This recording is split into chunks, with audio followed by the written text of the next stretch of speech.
Vamos. Bienvenido, Pablo. Ya. Ahí está, claro. Ahí está la sesión. Todo el público de aquel lado. Todo el público de aquel lado. Sí, no, bueno. A lo boxeador. Es demasiado. No, tranquilo. A lo boxeador. Vamos a recuperar la calma del micro. Creo que de afuera incluso no entraban todos. No entraban todos. Recuperemos la calma del micro y sobre todo, Ya los detuvieron. creo que sí. Creo que tenemos que subirnos a un colectivo y viajar a Esperanza, Pablo. Ahora nos vamos para otro lado. Ah, bueno. Te cuento un poco Dale. y lo comentábamos recién acá, que yo le contaba de qué se trata todo esto, de hacer como una especie de investigación cámara en mano o reality, como les gusta decir ahora, en donde vos vas y en realidad tratás de estar despojado de todo tipo de prejuicio. Y te voy a contar por qué reflotamos con desantafe.com esta investigación sobre lo que es Esperanza y sobre lo que es las colonias agrícolas y sobre todo sobre que son las colonias agrícolas provenientes de Suiza. Exacto. ¿no? Y tiene que ver con una cosa que se da de esta manera para nosotros que vamos viendo las oportunidades, que este es un proyecto que habíamos empezado hace un tiempo y ahora fuimos a hacer otro proyecto que tiene que ver con algo que no tiene nada, absolutamente nada que ver, pues ya que estamos en el lugar, también es bueno saber de dónde venimos en términos históricos. Y que es ver qué pasa en Esperanza con una investigación periodística que tiene que ver con los abusos infantiles.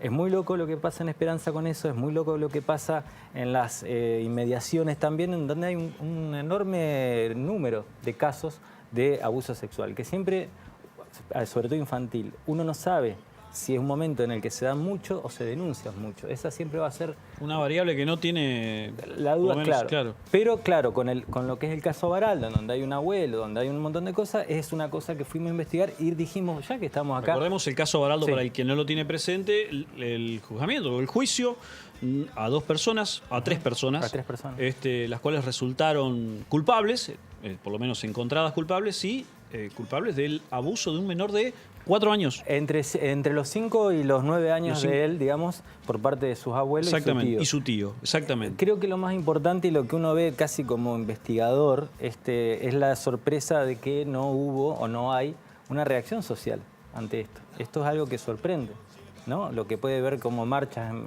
con lo de Rosalía Jara, con otras cosas más. Acá no hubo. Y una investigación posterior da a conocer que hay un grado bastante llamativo de casos de abusos judicializados, ¿no? Pero lo que nosotros venimos a mostrar hoy es que de dónde sale incluso todo lo que tiene que ver con esta continuidad de lo que hablábamos de la forestal, en lo que hace las colonias agrícolas, qué es Esperanza, qué son los pueblos de la colonia oeste, digamos lo que dice el oeste, o las perlas del oeste. Y bueno, con eso, si querés, mostramos una primera parte de lo que sabe la gente de Esperanza, en torno a lo que es no solamente su descendencia, sino por qué son la primera colonia agrícola. Y hay un pibe que va a tirar un dato muy interesante que después lo vamos a charlar, que es vamos a verlo si querés. Dale. Va a tirar un dato que les va a sorprender a todos. ¿Lo vemos, Marilena? Dale, lo vemos. Y más preguntas. Dale, vamos a ver.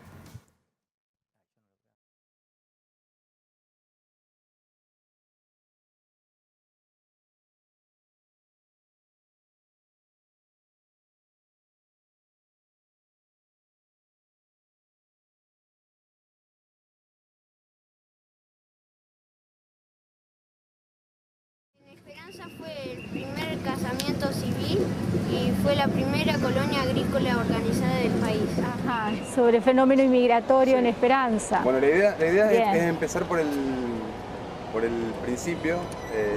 Vinieron inmigrantes de Europa por la guerra, se han venido para acá porque acá le ofrecían tierras para que trabajen y así poder tener un porvenir. Los alemanes, suizos, franceses, luxemburgueses y otras colonias. Nacida a orilla del Salado, entre otros intrigantes. ¿Y cómo nació, sabe usted? No, fueron muchos emigrantes que llegaron acá hace muchos años, tengo entendido, de acuerdo a la historia. Agustina, y tengo descendencia suizo-alemana. ¿Y de dónde? Del cantón de Zárate. O sea, bien no sé muy bien. Pero, o sea, mi papá es el que averigua y más o menos encontró descendencia del cantón de Zárate. Me llamo Marcos y vivo en padre llegó acá en el año 1905. Vino directamente a trabajar de Ginebra a Esperanza. Yo me llamo Alexis y vivo en la ciudad de Esperanza. Alemanes, suizos, italianos y franceses. ¿Y los primeros quiénes fueron? No recuerdo. Hacia más o menos 1850 está relacionado con la prédica de Alberdi, gobernar es poblar. Se empezó a labrar el campo, eso fue en 1856, ahí el nacimiento de Esperanza. Establecer colonias agrícolas para, en cierta medida, asentar población.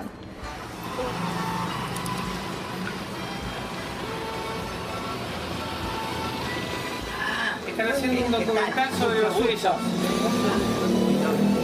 Y Pablo Ramat, que está filmando. Perdón. Están haciendo un documental sobre, bueno, los suizos. sobre los suizos. Y bueno, y querían ver si vos podés contar algunas de las historias de los suizos. De aquella época. Sí, eso es. ¿Y cómo llegó usted? No, yo soy nacido acá. Mi padre llegó acá en el año 1900.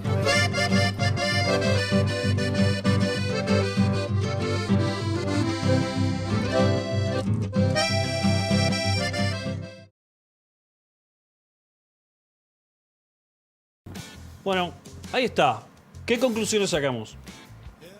Ninguna. Con lo poco que vimos. No, está bueno que ninguna. Es como el prólogo o el tráiler de algo. Claro. Es como mostrar... Una presentación. Claro. Y lo que charlábamos también que tanto la provincia de Santa Fe como la historia argentina, el Estado moderno tal como lo conocemos, es un producto y una planificación de la masonería. ¿No? Por más que parece una bola, logia, pero es lo que decía el pibe, que decíamos, es el primer matrimonio civil se produce en Esperanza. Esperanza, Rafaela, es una planificación de la colonización. No es que vienen porque se les da la gana o dicen yo me instalo acá, los inmigrantes. Había una planificación, incluso Sarmiento tiene un plan en cual a Esperanza van los agricultores y a Rafaela van los artesanos, los carpinteros. Y uno ve que hoy Rafaela es una ciudad industrial, Esperanza una ciudad netamente agrícola, ¿no? Y eso también va pasando alrededor. ¿Y por qué decía lo del matrimonio civil? Porque el matrimonio no era civil, lo civil no existía. No, claro, tenía que ver, el matrimonio era una unión netamente religiosa. Y esto también se puede ver en las arquitecturas. Por eso es interesante ver que la identidad se nutre de estas cosas, ¿no? De cosas que bueno, qué sé yo, el carpincho es nuestra identidad. Y sí, un poco sí. Pero la identidad nuestra tiene que ver con qué es lo que somos a través de lo que pasó. ¿Qué es lo que uno piensa, por ejemplo, cuando ve Esperanza todo eso, y ve el tipo con el arado y dice, y el gringo laburaba de sol a sol? Y parecería como que esa es la característica que hace la prosperidad. Pero en realidad no era solamente que el gringo trabajaba de sol a sol, sino que las organizaciones sociales que se dieron eran pequeñas, colonias, cooperativas, mutuales, sociedades de fomento. O sea, que lo que hizo grande a lo que fue la inmigración europea en la Argentina tiene que ver con la organización social y con con lo asociativo, ¿no? Con el conjunto, con que uno podía ver, por ejemplo, los clubes del interior de la provincia de Santa Fe, son todos que tienen que ver con progreso, unión y progreso, como puedes ver, o libertad, ¿no? Unión, ¿cuántos? Perdón, fue una mala palabra. Tenías que nombrarlo. Bueno, dije unión, tenía que decirlo, pero unión, uno dice, ¿y por qué unión? Porque esa palabra, un club se llama unión, unión de tal, porque lo que necesitaban ellos era la fuerza en ese sentido. Entonces, cuando uno dice, vamos a recuperar la identidad, me parece a mí que lo que importa con los pibes, todo es decirle, viste que hay alguien que está diciendo como que si tenés un problema, es un problema tuyo, y si tenés una solución o llegaste a algo es porque vos te lo ganaste. Sí, es posible, pero también es posible que las sociedades han crecido a partir del esfuerzo mutuo. Uno puede decir las logias no me gustan, me parecen oscuras, todo. Lo que pasa es que en ese momento era la logia o la iglesia. Entonces, ¿qué pasaba en una plaza? La construcción más grande era la iglesia o era la municipalidad. Entonces, cuando uno va a los momentos de la historia en donde una municipalidad es muy grande, uno se pregunta, ¿por qué? Y tiene que ver con eso, porque son símbolos. Y hoy cuando uno va a otras ciudades del mundo, ve que los edificios más grandes son de las corporaciones. Seguro. Entonces se puede leer en la historia lo que queremos o no de nosotros mismos. Y por eso este trabajo que empezamos, que tiene que ver también con lo de la forestal, que es posterior, y ahí también hay una diferencia, donde fueron los sajones, por ejemplo, en el norte, con la forestal inglesa, son ciudades fábricas.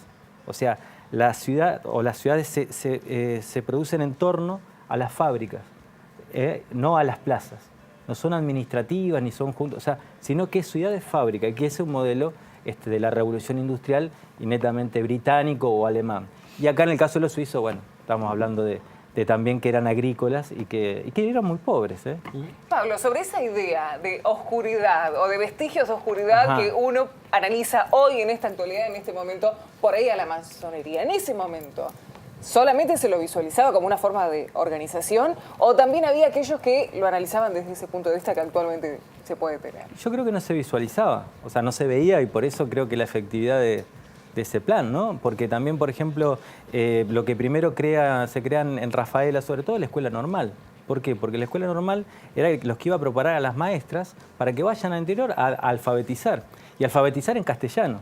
Cuando decimos, por ejemplo, lo que es el servicio militar, ¿para qué fue el servicio militar? ¿Por una identidad? Sí, para generar una identidad, pero también para enseñar el castellano. Entonces, de alguna manera, eso que nosotros podemos ver como una cosa que la masonería... Yo creo que hoy, no digo que haga falta una masonería, pero sí es real que no hay una sociedad latinoamericana, por así decirlo, planificada. O sea, nosotros decimos, bueno, la educación está mal. ¿Y cuál sería una buena educación según el país donde tenemos? O sea, ¿para qué educamos a nuestros chicos? ¿Para hacer tuerca o para entender el mundo?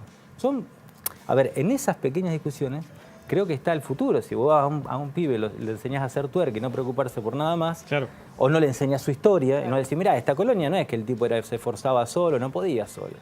O sea, si él venía con todo el bagaje y sentía que el del lado era el que lo ayudaba y sin eso no hubiera podido avanzar.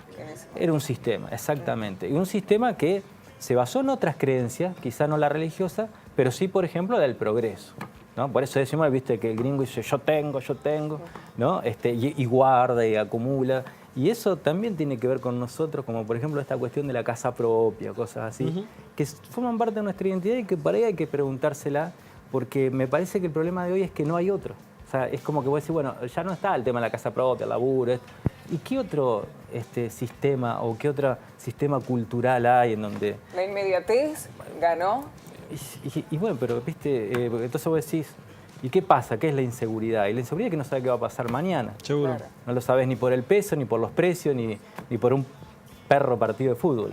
Exactamente, exactamente. Karim. Pablo, ¿por dónde te lleva este viaje buscando un poco la identidad y un poco las raíces porque para alguien que es del interior como yo, de un pueblo, es increíble y se nota mucho la diferencia de cómo son formadas las ciudades. La concepción de las ciudades, el crecimiento de las ciudades es muy diferente en diferentes lugares de acuerdo a la inmigración que han tenido. ¿Por dónde sigue tu viaje ahora? Por donde dé la nafta o la plata. O sea, hay que conseguir financiamiento. Esto es interesante. Yo decía, desde Suiza nos llega la posibilidad de un organismo de financiar este trabajo. Esto es algo que nosotros hicimos, lo presionamos, lo tiramos. Esto cuando vos tirás carpeta, currículum. Y acá aprendió. También hay una posibilidad de hacer algo con respecto a las colectividades en Suecia, por ejemplo, que se fueron de exiliados de aquí. Y bueno, uno trata de hacer con lo que tiene y como las cosas están mal acá, creo que a ellos también les interesa saber la identidad de ellos mismos, lo que pasó acá, ¿no? Porque aparte venían de lugares muy pobres. O sea, hablamos del cantón de Zárate, que incluso es el nombre de una colonia, de una escuela agrícola, ¿no? Sí, sí, de Zapereira. De Zapereira, exactamente. Es una escuela muy conocida en su momento, que en realidad... Hace poco estuve con el director y le había preguntado, una escuela granja, le había preguntado por qué era de Zárate, porque en realidad...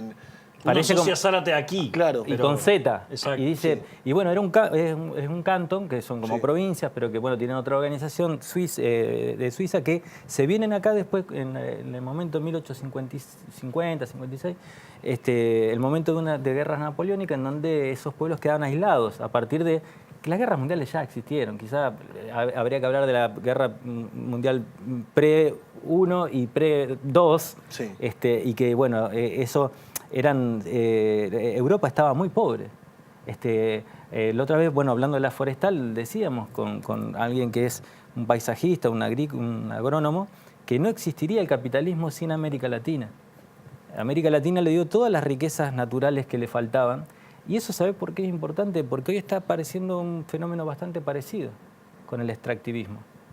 De oro, de agua, incluso de soja, porque lo que hablábamos y lo que vimos es que obviamente la soja lo que vos te llevas no es un grano, te lleva nitrógeno, te lleva toda la riqueza que tiene la tierra. Que es el valor agregado. ¿Y llegaban de forma azarosa, Pablo, a, por ejemplo, Esperanza u otros criterios, otras zonas, o había un estudio previo para decidir a dónde fundar? Eso es todo un tema re interesante porque tiene que ver con los cronistas de la época, que los cronistas eran los que venían adelante y decían, bueno, acá ahí está, la tierra se puede... Y eran cronistas que prácticamente cuando uno ve los informes que hacían en esa época, parecen hechos con una tecnología de punta de hoy. O sea, la precisión que tenían, incluso también es interesante esa historia, como Firmat. Firmat es el apellido de Guillermo Firmat, que es un cronista de esa época, que fueron las personas importantes para decir, bueno, acá puede hacer, pero primero, hay que ser claro, esto estaba ocupado. Claro. Primero... había alguien. Primero se barrió, ¿no? Y una vez que se barrió estaba más o menos limpio la cosa. Vinimos y ocupamos nosotros. Vinimos y alambramos, creamos la propiedad privada. Eso también hay que decir. Bueno, nos estamos yendo, creo que nos corre el tiempo. Nos vamos en remise, sí. ¿te parece, Uy, Pablo? Eso está buenísimo. Ahí está.